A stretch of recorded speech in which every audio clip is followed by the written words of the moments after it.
Hello students. आज हम 3.7 exercise करेंगे। इससे पहले हमने थर्ड चैप्टर पूरा ही कर लिया है 3.6 तक। तो हम मानते हैं कि अब आपको सारे मेथड आ गए हैं, अलजेब्रिकल मेथड और ग्राफिकल मेथड, जिसमें सारे मेथड होते हैं। अलजेब्रिकल मेथड में cross multiplication method, elimination method and substitution method. ठीक है, तो अब हमने ऑप्शनल एक्सरसाइज करनी है। ये मिक्सर होता है सारी एक्सरसाइजों का, है ना। तो ये सारे मेथड इसमें आ जाते हैं। और 3.7 जो एक्सरसाइज है, ये सारे बच्चों के लिए इम्पोर्टेंट नहीं है, ओनली स्टैंडर्ड स्टूडेंट्स के लिए जो मोस्ट इम्पोर्टेंट एक्सरसाइज है। इसलिए स्टैंडर्ड स्टूडेंट ने इसको बहुत अच्छी तरह ध्यान से करके देखना, स्टैंडर्ड मैथ्स वाले। और बेसिक स्टूडेंट के लिए कोई ज़्यादा इम्पोर्टेंट नहीं है, लेकिन फिर भी उन्होंने थोड़ा थोड़ा इसको करके जाना है। ठीक है, तो 3.7 एक्सरसाइज में हम स्टेटमेंट पढ़ेंगे, और स्टेटमेंट पढ़ के हमने स्टेटमेंट पढ़ के फिर उसकी लीनियर इक्वेशन बनानी है। तो उसके बाद आपने खुद सॉल्व करना है। खुद सॉल्व करने का मेथड आपको आता ही है, बिकॉज आपने इस पूरा चैप्टर ही पहले कर दिया है। अगर आपने मेरी वाली पहली वाली वीडियो नहीं देखी तो उनको भी देख लो, उसमें मैंने सारा करवाया है। और चैनल को अगर सब्सक्राइब करके रखेंगे तो आपको सारी वीडियो रोज मिलती रहेगी। ठीक है, और दूसरे बच्चों को भी शेयर कर दे करो। और इसमें हमने 3.7 एक्सआई में हमने देखना, पहले स्टेटमेंट पढ़नी है। स्टेटमेंट पढ़ने के बाद हमने उसको लीनियर इक्वेशन में कन्वर्ट करना है। तो स्टेटमेंट में पढ़ता हूँ। एज ऑफ टू फ्रेंड्स, अनी एंड बिजू। दो फ्रेंड है, इस क्वेश्चन में दो फ्रेंड है, अनी एंड बिजू। ठीक है, उनकी एज का डिफरेंस 3 है। ठीक है, कहते अनी फादर धर्म, अनी के फादर धर्म की एज वो किसके इक्वल है? अनी फादर धर्म एज, अनी फादर धर्म एज, अनी की एज का कितना है? इज ट्वाइस, अनी का एज का ट्वाइस है। ठीक है, तो Biju is twice as old as his sister Kathy. Biju की एज उसकी सिस्टर कैथी का क्या है? ट्वाइस। बिजू की एज उसकी सिस्टर कैथी का क्या है? ट्वाइस। तो age of Kathy and the differ by 30। ठीक है, age of Kathy and the differ by 30। तो find the age of Ani and Biju. ये स्टेटमेंट थोड़ी सी आपको कंफ्यूज करने वाली है, लेकिन आपने बहुत ध्यान से पढ़ना है। एज ऑफ बिजू और अनी की पूछा, अनी और बिजू की पूछा है, तो हमने पहले सपोज करना है let age of Ani x, age of Biju y. इस कंडीशन में हमें ये नहीं पता कि किसकी एज ज्यादा, कौन बड़ा है इन दोनों में से, इसलिए केस दो बनेंगे। एक केस हमने पहले सपोज कर लिया y greater than x। y greater than x मतलब हमने बिजू की एज सपोज कर ली अनी की एज से ज्यादा है। ठीक है, बिजू की एज अनी की एज से ज्यादा सपोज कर ली, फिर उनका डिफरेंस कितना कर लिया? 30। ठीक है, डिफरेंस 30 हमें गिवन है कि दोनों की एज का डिफरेंस 30 है। आप स्टेटमेंट ध्यान से पढ़ेंगे तो सारा कुछ पता करे चल जाएगा। दोनों की एज का डिफरेंस 30 दिया है। अब आगे केस में दिया है अकॉर्डिंग टू क्वेश्चन, इधर हम लिख सकते हैं अकॉर्डिंग टू क्वेश्चन। उन्होंने बोला है कि जो अनी का फादर है ना धर्म, ब्रैकेट में डाला है, उसकी एज अनी की एज का कितना? ट्वाइस। ये भी आपकी बुक में गिवन है, इसलिए मैंने ट्वाइस लिख लिया। ठीक है, ओके। दूसरा केस है जो कैथी की एज है ना, बिजू की एज का हाफ है। मतलब आपकी स्टेटमेंट में देखो लिखा है ए बिजू इज ट्वाइस, बिजू की एज कैथी की एज का क्या है? ट्वाइस। ये इधर मल्टीप्लाई होगा तो ट्वाइस बन जाएगा ना। बिजू की एज कैथी की एज का क्या है? ट्वाइस। ये इधर मल्टीप्लाई होगा तो ट्वाइस बन जाएगा ना। तो एज ऑफ कैथी कितनी बन गई? 1/2 ऑफ एक्स। अब ऐसे क्यों लिखा था? क्योंकि एक और कंडीशन थी, एक और कंडीशन थी कि एज ऑफ धर्म एंड कैथी का डिफरेंस कितना है। अकॉर्डिंग टू क्वेश्चन इनका डिफरेंस है एज ऑफ कैथी एंड धर्म। कैथी एंड धर्म की जो एज है ना, उनका डिफरेंस कितना है? 30। एज ऑफ कैथी एंड धर्म का जो डिफरेंस है वो 30 है। ठीक है, according to questions age of Kathy and Dharam differ by 30। दोनों की एज का डिफरेंस है 30, तो इसलिए मैं दोनों की एज का डिफरेंस कर दूंगा 30। ठीक है, तो दोनों की एज का डिफरेंस है, ये फादर है ना, इसकी एज ज्यादा होगी, इसलिए 2x माइनस 1/2। ये एज ऑफ बिजू की एज कितनी थी? y, इधर y आएगा। इक्वल टू कितना है, डिफरेंस कितना है इनका, इनका डिफरेंस है 30। ठीक है, तो इसको पहले आगे रखना, इसको बाद में रखना, बिकॉज ये फादर है किसका, अली का। ठीक है, और अली की एज, अब क्या करना, तो ये तो एक लीनियर इक्वेशन जहां से बन गई, दूसरी लीनियर इक्वेशन बनाने के लिए एलसीएम ले लो। ये 4x minus y equal to 30, ये बन जाएगा 4x minus y equal to 60। एक ये और एक ये लीनियर इक्वेशन बन गई। अब दोनों लीनियर इक्वेशन को सोल्व करके हमारा आंसर आएगा एज ऑफ अनी और एज ऑफ बिजू। ठीक है, age of Ani and age of Biju बनेगा। तो फिर क्वेश्चन सुनो, एज ऑफ टू फ्रेंड्स अनी एंड बिजू डिफर बाय 30। थोड़ा सा डिफिकल्ट है। एज ऑफ अनी x, बिजू y, तो बिजू की ग्रेटर सपोज कर ली केस फर्स्ट, तो ऐसे ले लिया, बिजू की हमने एज ज्यादा सपोज कर ली। ठीक है, बिजू की एज हमने ग्रेटर सपोज की, y माइनस एक्स ये 30 की बना। अब बोला है कि धर्म की एज है अनी की एज का ट्वाइस है, तो इसलिए ट्वाइस कर लिया। धर्म की एज अनी की एज का ट्वाइस, तो क्योंकि उसका फादर है ना, तो ट्वाइस कर लिया। तो कैथी जो एज है, जो सिस्टर कैथी है उसकी एज, इसकी एज का कितना, हाफ, मतलब age of Biju double of age, ये देखिए बना डबल ऑफ कैथी, तो इसको ऐसे कर लिया, ये फादर है, इसको आगे रखा, इसको पीछे। ठीक है, तो ये लीनियर इक्वेशन बन गई। इन दोनों को सोल्व करके हमारा आंसर निकला x और y। ठीक है, age of Honey and age of Kathy, ये हमारा फर्स्ट केस था। अब केस सेकंड,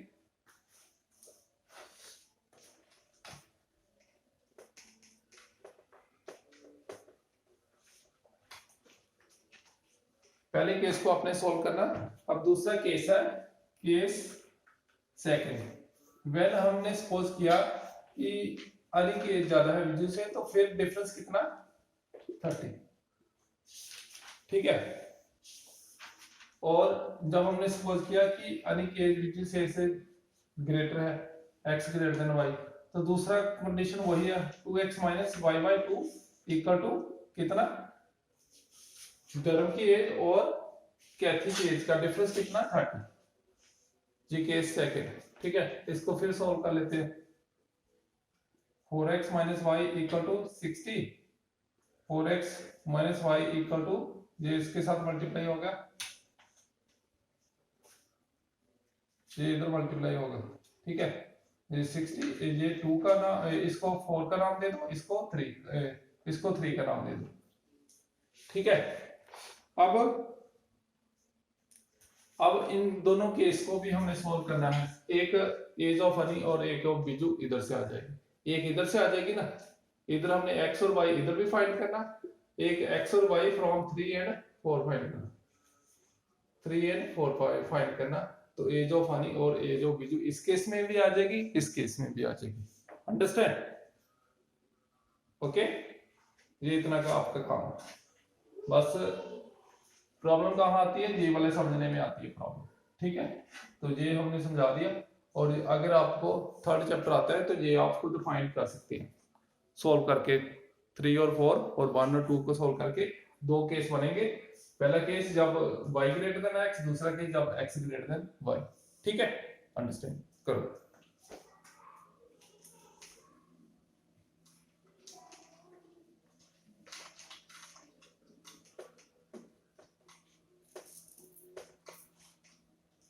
अब क्वेश्चन सेकंड, अब क्वेश्चन सेकंड है, बहुत ध्यान से समझना।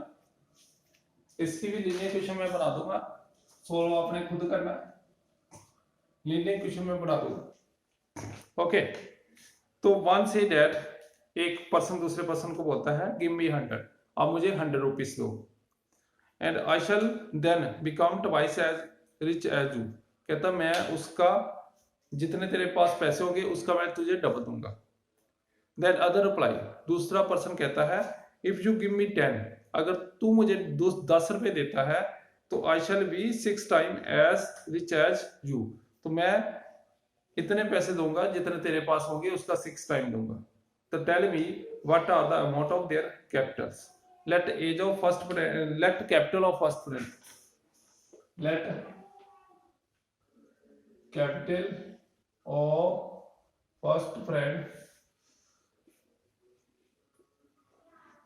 equal to rupees X, capital of second friend equal to Y, rupees Y। ठीक है, according to question, according to question. अब क्या है,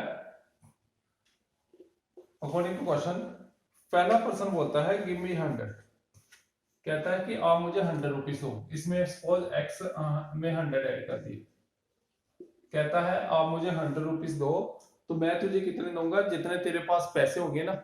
इसने इसको 100 दे दिया तो कितने बच गए इसके पास, y माइनस 100 बच गए। कहता है जितने तेरे पास पैसे होंगे उसका मैं ट्वाइस दूंगा, तो इसको 2 के साथ मल्टीप्लाई कर दो।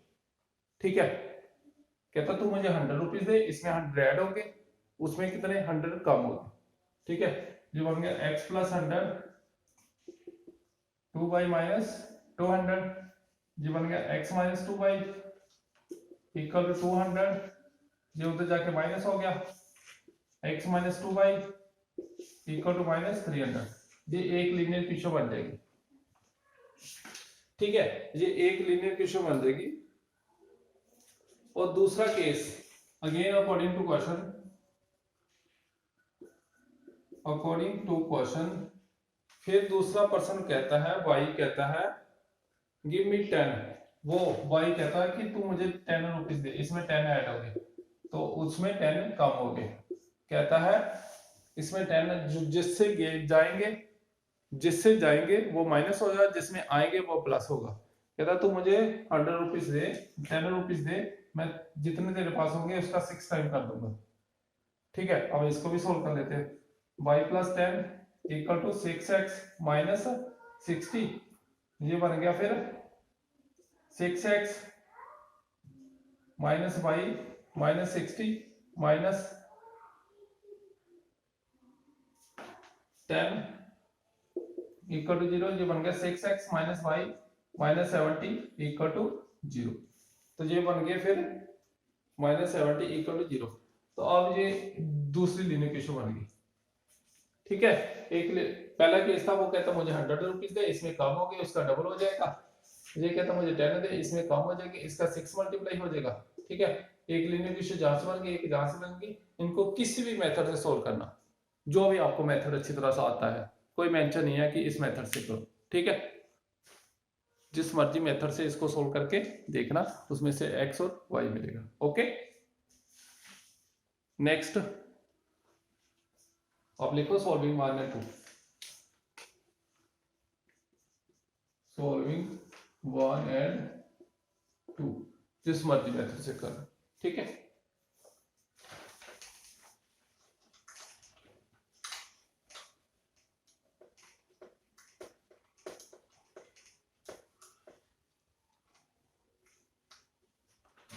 Next question,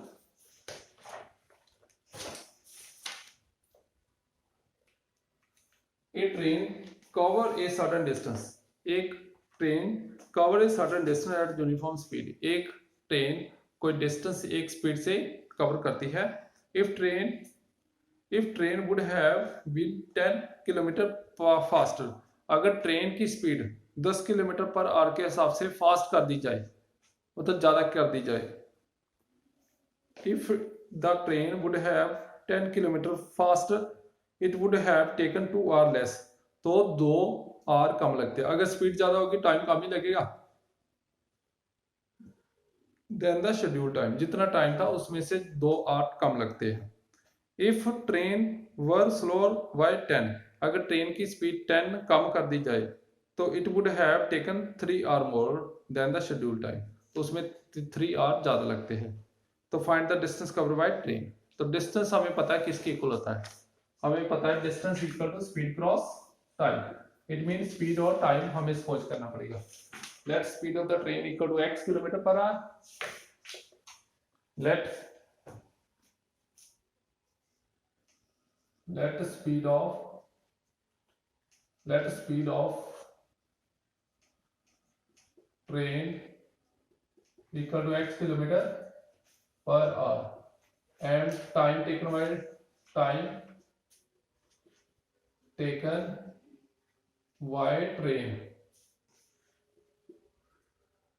equal to x y R लिखते वाई आर। तो डिस्टेंस किसके इक्वल बन गया, डिस्टेंस स्पीड क्रॉस टाइम मतलब एक्स क्रॉस वाई। ठीक है, अब अकॉर्डिंग टू क्वेश्चंस क्या है,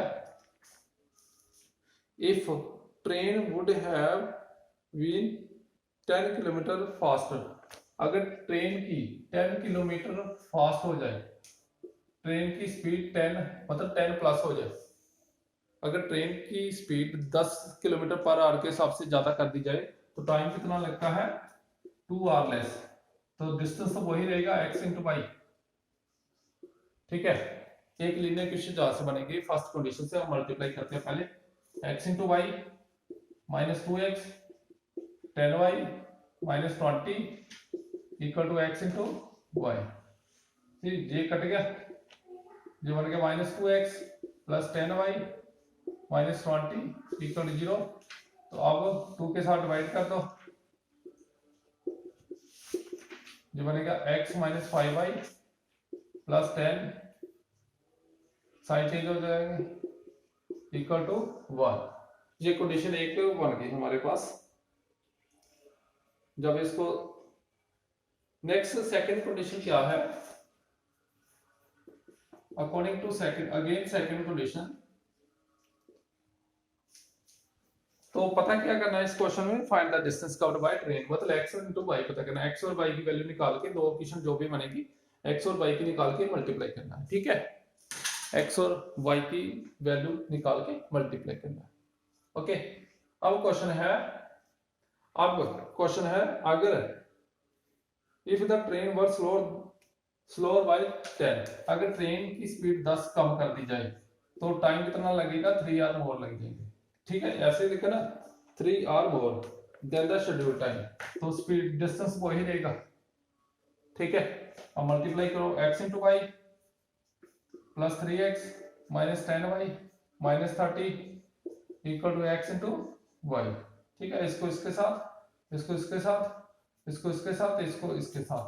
ठीक है, जो बन गया ये कट गया 3x minus 10y equal to 30, इसको 2 का नाम दे दो। ठीक है, 3x, हाँ तो ये अगर मैं इसको लीनियर इक्वेशन बनानी है तो इक्वल टू माइनस 10 कर देते हैं। ठीक है, पहले प्लस 10 है ना, पहले प्लस 10 है, तो दूसरी केस में ऐसे कर देते हैं, इसको इक्वल टू 0, दूसरे केस में इसको x minus 5y equal to minus 10, इसको 1 का नाम दे दो। अब solving 1 and 2, solving 1 and 2, 1 and 2, अब दोनों को सोल्व करना, इसको और इसको सोल्व करना, फिर वहां से x और y फाइंड करना, फिर डिस्टेंस पता करना। ठीक है, दे मैं कर ही दूं, x minus 5y equal to minus 10 और 3x minus 10y equal to 30। ठीक है, अब कोएफिशिएंट इक्वल बनाने के लिए इसको 3 को ऊपर मल्टीप्लाई, एलिमिनेशन मेथड लगा रहा हूं, 3x minus 15y equal to minus 30, 3x minus 10y equal to 30। ठीक है, साइन चेंज होंगे, ये कितना माइनस 5y माइनस 60, तो y की वैल्यू कितनी आ गई 12, y की वैल्यू आ गई 12।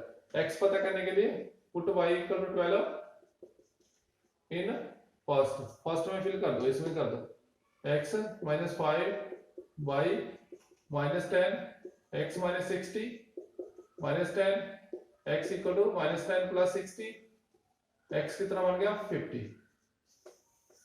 ठीक है, तो ये आ गए x और y की वैल्यू। ठीक है, तो लेकिन हमने पता क्या करना, distance covered by train, find the distance covered by train. तो डिस्टेंस कवर्ड बाय ट्रेन कितना आ गया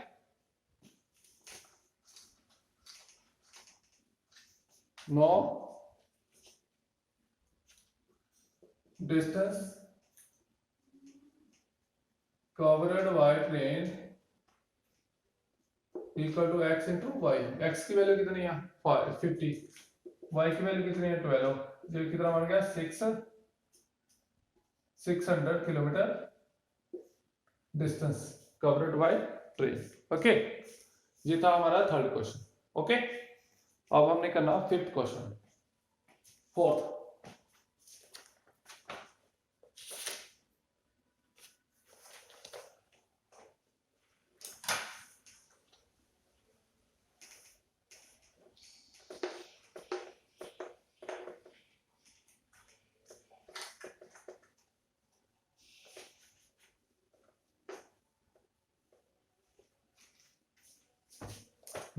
अब है फोर्थ क्वेश्चन, थोड़ा सा टफ है। फोर्थ क्वेश्चन ध्यान से समझने की कोशिश करना। The student of class are made to stand in row. Student होते हैं जैसे क्लास में, सपोज हमारे पास 40 स्टूडेंट है, ठीक है, उसको कहते हैं रो में स्टैंड किया। सपोज एग्जांपल दे रहा हूं, student of class are made to stand in row if 3 student are extra in row.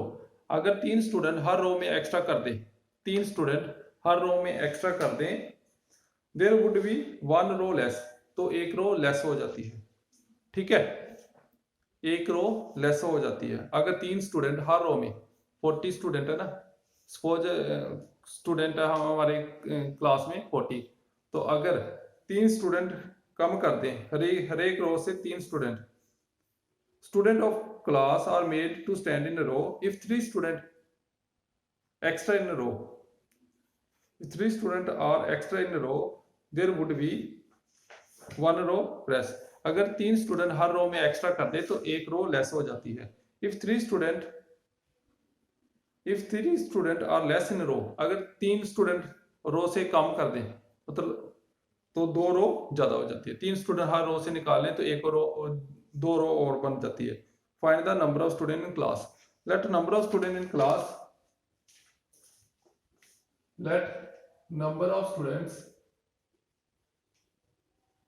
in class equal to x, number of students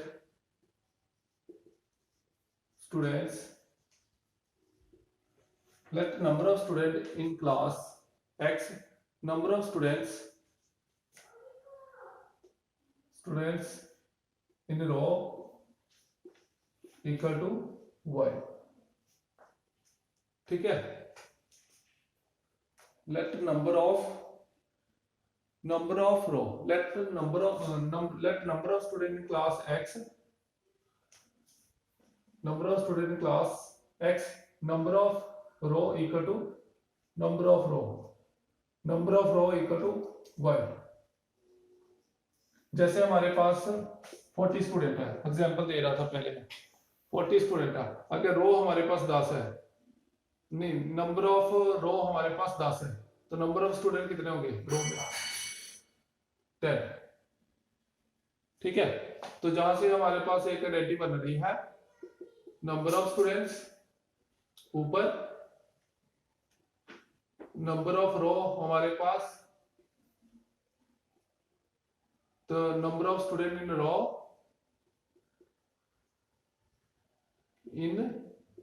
के इक्वल। जैसे मैंने एग्जांपल दी 40 स्टूडेंट, सपोज हमारी क्लास के student है तो रो 4 बनती है। ठीक है, तो ये हर रो में कितने स्टूडेंट होंगे 10 होंगे, हर रो में 10 स्टूडेंट होंगे। ठीक है, ये एक फॉर्मूला बना दी मैंने आपको। ठीक है, तो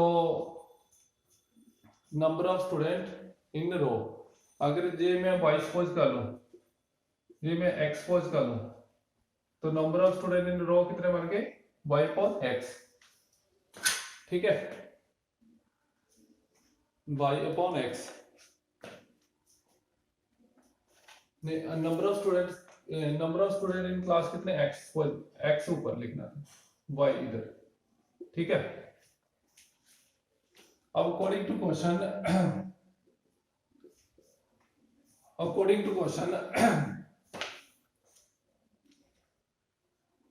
if 3 स्टूडेंट्स, एक और आइडेंटिटी है, number of student in row cross number of row equal to, एक आइडेंटिटी हमारे पास ये बनती है, नंबर ऑफ स्टूडेंट्स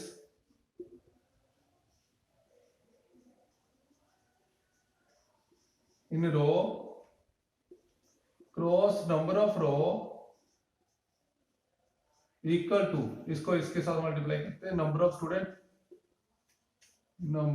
स्टूडेंट्स। ठीक है, अब according to question number of students किसके इक्वल, नंबर ऑफ स्टूडेंट जहां से x अपॉन y आया ना, तो ये नंबर ऑफ रो है, नंबर ऑफ रो किसको सपोज किया, y। ठीक है, अब according to question if 3 student are extra in row, अब अगर 3 स्टूडेंट इसमें एक्स्ट्रा आ जाए, 3 स्टूडेंट अगर इसमें एक्स्ट्रा आ जाए तो there would be one row less, मतलब y में कितना काम हो जाता है, वन रो लेस,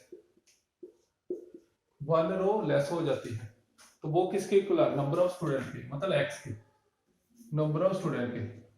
ठीक है, पहले मैं इसकी वैल्यू क्या लिखी, ये नंबर ऑफ रो क्या है, y minus one, one row less है ना, equal to number of student x के इक्वल। अब इसको थोड़ा सिंप्लीफाई करते हैं, x अपॉन y, ये केस फर्स्ट है, case first, according to question case first, ये दो आइडेंटिटी आपको याद रखनी पड़ेगी इस क्वेश्चन को करने के लिए, पहले ये और फिर तो ये वाली तो यहां से बनी है,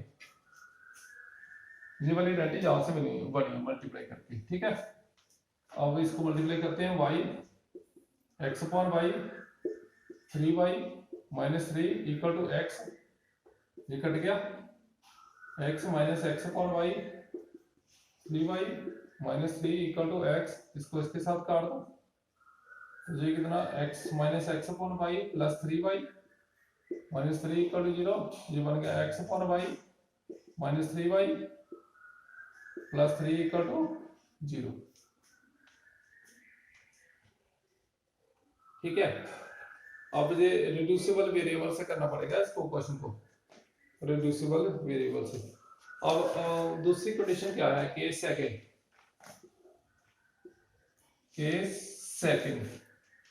केस सेकंड के अकॉर्डिंग इफ 3 स्टूडेंट और लेस, अगर 3 स्टूडेंट कम कर दे, जहां प्लस किया था ना, अब इसमें अगर 3 स्टूडेंट लेस कर दे, अगर 3 स्टूडेंट लेस कर दे, 3 student less in row there would be 2 row more, मतलब y में क्या बढ़ जाता है, 2 मोर, वो किसके इक्वल है, नंबर ऑफ स्टूडेंट के, मतलब x के। थोड़ा ध्यान से समझने वाला क्वेश्चन। अब इसको मल्टीप्लाई करो, x upon y cross y, इसको इसके साथ 2x अपॉन y, इसको इसके साथ minus 3y minus 6 equal to x। ठीक है, x upon y into y 2x upon y minus 3y minus 6, अब ये कट गया, x 2x upon y minus 3y minus 6 equal to x, ये cut गया, 2x upon y minus 3y equal to 6, ये नाम दे दो 2 का, ये नाम दे दो 1 का। ठीक है, ये नाम दे दो 2 का और 1 का। अब जब इसको रिड्यूसिबल वेरिएबल से करना पड़ेगा, इसको थोड़ा ऐसे कर लो, कांस्टेंट उधर ले जाए, x upon y minus 3y equal to minus 3, इसको 1 का नाम दे दो, रिड्यूसिबल वेरिएबल से करना पड़ेगा इसको।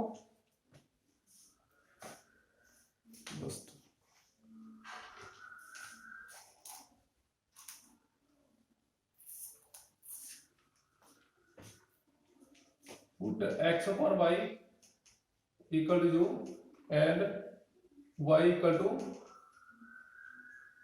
v। ठीक है, ये क्या बनेगा फिर, u minus 3v equal to minus 3, उधर 2u minus 3v equal to 6। ठीक है, u minus 3v equal to minus 3, 2u minus 3v equal to 6। अब solving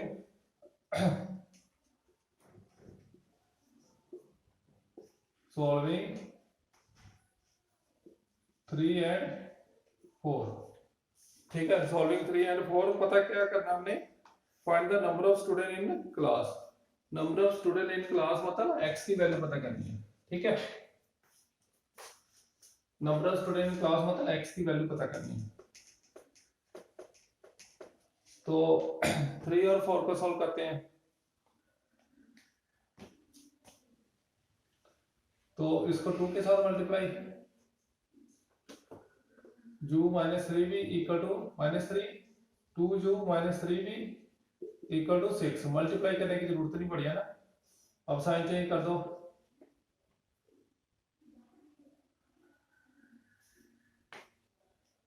minus minus plus minus, तो ये माइनस जू इक्वल टू -9, तो जू की वैल्यू 9। तो जू किसको सपोज किया था, x अपॉन y को। तो b की भी वैल्यू पता करनी पड़ेगी ना। v की भी वैल्यू पता करनी पड़ेगी, बिकॉज अभी तक तो जू की आई है, x नहीं निकाला। b की वैल्यू पता करने के लिए put u equal to 9 in third, u equal to 9 in third. 9 -3v equal to -3, तो 3v equal to -3 -9 -3v equal to -12। इसको इसके साथ, तो b कितना बन गया 4, ठीक है। b बन गया 4। तो हमें पता क्या करना, x नंबर ऑफ स्टूडेंट्स, हमें पता करना x नंबर ऑफ स्टूडेंट पता करने। तो वो किसके इक्वल हुआ, नंबर ऑफ स्टूडेंट पता करने ना। तो we know x upon y किसके इक्वल, जू के, है ना। तो y किसके इक्वल, b के। b की वैल्यू कितनी आ गई 4, है ना। तो जू की वैल्यू कितनी आई, b की वैल्यू 4, y की वैल्यू 4, जू की वैल्यू कितनी 9, तो x बन गया 36। तो नंबर ऑफ स्टूडेंट कितने बन गए, number of student equal to 36, equal to 36, ठीक है। ये आपने करना समझ के, नंबर ऑफ स्टूडेंट भी पता करने थे। ये वाली दो आइडेंटिटी इंपॉर्टेंट है, इसको अच्छी तरह ध्यान में रख लो माइंड में, तो क्वेश्चन समझ आ जाएगा, ठीक है। एक दो बार करेंगे फिर समझ आना। अब लास्ट क्वेश्चन है, 5th क्वेश्चन।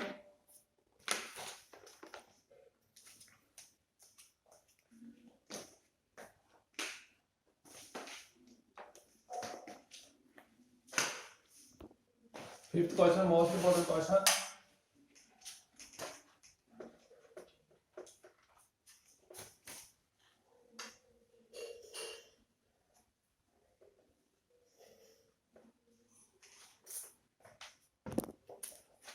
फिफ्थ क्वेश्चन के according, in triangle ABC C angle किसके इक्वल है 3 बी एंगल के, और 2 A angle plus B angle के, ठीक है। क्वेश्चन मैच करना, ट्रायंगल की बात हो रही है, C angle equal to 3 B angle equal to 2 A angle plus B angle. तो फाइंड द एंगल्स। जैसे हमारे पास सपोज ये ट्रायंगल है ना, ए बी सी, ठीक है। तो वी नो ऑल एंगल पता करने एक्स ए बी सी, है ना। We know sum of all angle triangle, sum of anterior angle of triangle, we know sum of all anterior angles of triangle A angle plus B angle plus C angle किसके equal होता है 180 के, ठीक है। तो A plus B किसके equal बन गया, A plus B equal to 180 minus C। A angle plus B angle equal to 180 minus C। अब यहां फिल कर देते हैं, फ्रॉम फर्स्ट सी एंगल किसके इक्वल बन गया फिर 2 A angle plus B angle के इक्वल, लेकिन इसकी वैल्यू कितनी है, इतनी 180 माइनस सी एंगल, ठीक है। A angle plus B angle की वैल्यू कितनी है 180 माइनस सी एंगल। अब ये कितना बन गया सी एंगल 360, -2 C एंगल, अब ये इधर मल्टी ऐड हो जाएगा 360, तो ये कितना बन गया 1 एंगल और 2 angle 3 angle C angle equal to 360। तो C एंगल किसके इक्वल बन गया 60 डिग्री के। C एंगल की वैल्यू मिल गई 60 डिग्री। लेकिन हमने पता करना दूसरा एंगल भी पता करना ना, ए बी और B B. So we know C angle equal to, we know C angle equal to 3B angle, ठीक है। we know C angle equal to 3B angle, जहाँ equal to 2A angle plus B angle। अब C angle कितना दिया 60 degree, वो किसकी कल 3B angle के, तो इसको लिखने की जरूरत नहीं है, इसको लिखने की जरूरत नहीं पड़ेगी ना। तो बी एंगल किसके इक्वल बन गया 60/3 डिवाइड कर दो 20, तो बी एंगल बन गया 20 डिग्री। और हमने फाइंड क्या करना, बी भी मिल गया सी भी मिल गया, ए एंगल पता करना। तो from two A angle plus B angle plus C angle किसके इक्वल 180 के। ए प्लस बी की वैल्यू कितनी थी नहीं गिवन, कोई बात नहीं।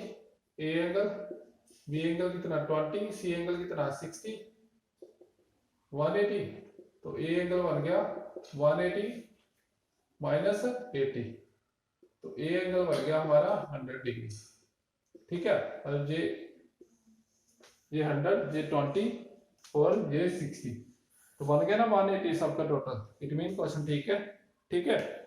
अंडरस्टैंड करो इसको अच्छी तरह।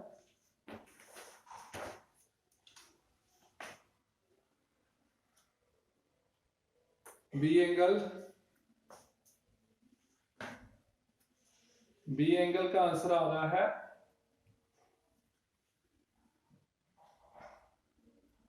ए एंगल 20,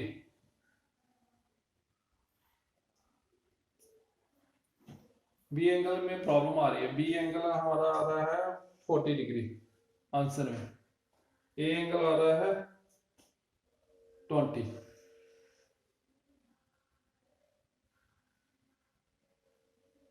फिर देखते हैं इसको कहां मिस्टेक होगी। आंसर में ए एंगल आ रहा है 20, ए एंगल आ रहा है 20 हमारा, बी एंगल आ रहा है 40 और सी एंगल आ रहा है 120, ठीक है। इनका भी टोटल किया 0.3 एंगल से बोला वैसे उन्होंने, और सी एंगल 120, सी एंगल, हाँ सी एंगल में प्रॉब्लम आ गई, सी जहां गलती हो गई हमारी, सी एंगल 120 रहना था, सी एंगल 360 डिवाइडेड बाय 3 120, ठीक है। और सी एंगल मिल गया 120, तो जहां भी, और सी एंगल 120 जहां 120 लिखो, अब ये 40 डिग्री, बी एंगल 40 डिग्री बन गया। जहां फिल करके अगर बी 40 है, बी 40 ना हमारा, तो सी 120, ए पता करना, ए एंगल, बी एंगल की वैल्यू कितनी 40, सी एंगल की वैल्यू कितनी 120 इक्वल टू 180, ए एंगल ये कितना 160, 180, ए एंगल कितना बन गया 180 माइनस 160, ए एंगल बन गया हमारा 20 डिग्री। यही था ना हमारा आंसर, जो बुक के पीछे आंसर है यही है, ठीक है। ऐसे एक बार फिर देख ले करो, ठीक। और ये थे हमारे 5 क्वेश्चन ऑप्शनल एक्सआई के 3.6 के, जो कि मोस्ट इंपोर्टेंट है फर्स्ट स्टैंडर्ड स्टूडेंट्स के लिए, ठीक है, स्टैंडर्ड मैथमेटिक्स स्टूडेंट के लिए। तो बाकी वाले बेसिक स्टूडेंट भी एक बार इसको ध्यान देख लेना, इसको करके थोड़ा सा। तो बाकी वाले क्वेश्चन मैं नेक्स्ट वीडियो में लेके आऊंगा। Thank you.